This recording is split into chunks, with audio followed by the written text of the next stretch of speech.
بسم اللہ الرحمن الرحیم۔ نماز کی سنتیں۔ سنت پر عمل کرنا بہت ضروری ہے اور بڑے ثواب کا باعث ہے، لیکن اس کے چھوٹنے سے نہ تو نماز میں سجدہ سہو واجب ہوتا ہے اور نہ وہ فاسد ہوتی ہے، اور تارک سنت کا حکم درج ذیل مختلف صورتوں میں الگ الگ ہے۔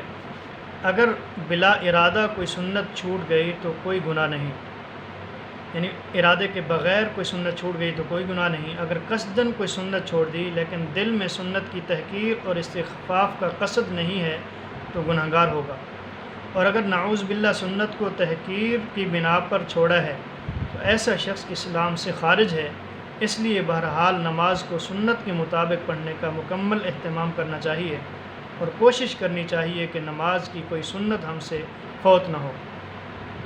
نماز میں اصل سنتیں کتنی ہیں اور کون کون سی ہیں، اس بارے میں فقہاء کی آراء مختلف ہیں۔ نور الاضاء میں 51 سنتیں گنائی گئی ہیں، جبکہ در مختار میں 23 اور اسی طرح 20 تک سنتیں گنائی گئی ہیں، اور باقی چیزیں جو ہیں ان کو آداب میں شمار کیا گیا ہے۔ تو ان 20 سنتوں کو ترتیب وار بیان کیا جا رہا ہے۔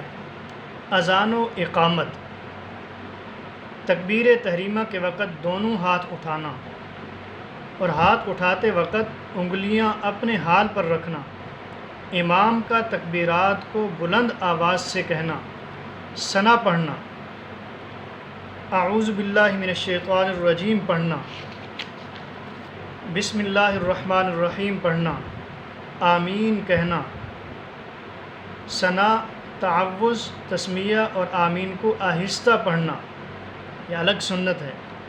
ہاتھ باندھتے وقت دایاں ہاتھ اوپر اور بایاں ہاتھ نیچے رکھنا۔ مرد اور عورت کے ہاتھ باندھنے میں فرق ہے، مردوں کے لیے ناف کے نیچے ہاتھ باندھنا مسنون ہے، اور جبکہ عورتوں کے لیے سینے پر ہاتھ رکھنا سنت ہے۔ نماز میں ایک رکن سے دوسرے رکن کی طرف منتقل ہونے کے لیے جو تکبیرات کہی جاتی ہیں یہ سنت ہیں، اور رکوع سے اٹھتے وقت سمع اللہ لمن حمیدہ کہنا بھی مسنون ہے۔ رکوع میں تسبیحات پڑھنا سبحان ربی العظیم، اور سجدے میں تسبیحات پڑھنا سبحان ربی الاعلیٰ، یہ بھی سنت ہے۔ رکوع میں دونوں ہاتھوں سے دونوں گھٹنوں کو پکڑنا، اور اسی طریقے سے ہاتھ گھٹنوں پر رکھتے وقت انگلیوں کو، مرد کے لیے حکم یہ ہے کہ انگلیاں کھول کر اچھی طرح گھٹنوں کو پکڑ لیں، البتہ عورتیں انگلیاں ملا کر صرف ہاتھ رکھیں گی، پکڑیں گی نہیں۔ قعدے میں بیٹھنے کی مسنون کیفیت۔ قعدے میں مرد کے لیے مسنون کیفیت یہ ہے کہ بائیں پیر کو بچھا کر اس پر بیٹھے اور دایاں قدم اس طرح اٹھا کر رکھے کہ پیروں کی انگلیاں قبلے کی جانب رہیں، اور عورت دونوں پیروں کو بائیں جانب نکال کر سمٹ کر بیٹھے گی۔ یہ مرد عورت کے لیے قعدے میں بیٹھنے کی سنت ہے۔ قعدہ اخیرہ میں اتحیات کے بعد درود شریف پڑھنا سنت ہے۔ قعدہ اخیرہ میں تشہد اور درود شریف کے بعد سلام سے پہلے ادعیہ معصورہ پڑھنا مسنون ہے۔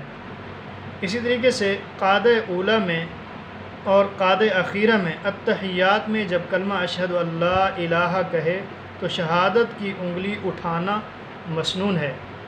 یہ 20 سنتیں جو ہے یہ گنوائی گئی ہیں، باقی جو کتابوں میں لکھی ہیں یا موجود ہیں ان کو آداب کے اندر شمار کیے ہیں۔ تو اللہ تعالی ہم سب کو سنتوں کی رعایت رکھتے ہوئے نماز ادا کرنے کی توفیق نصیب فرمائے۔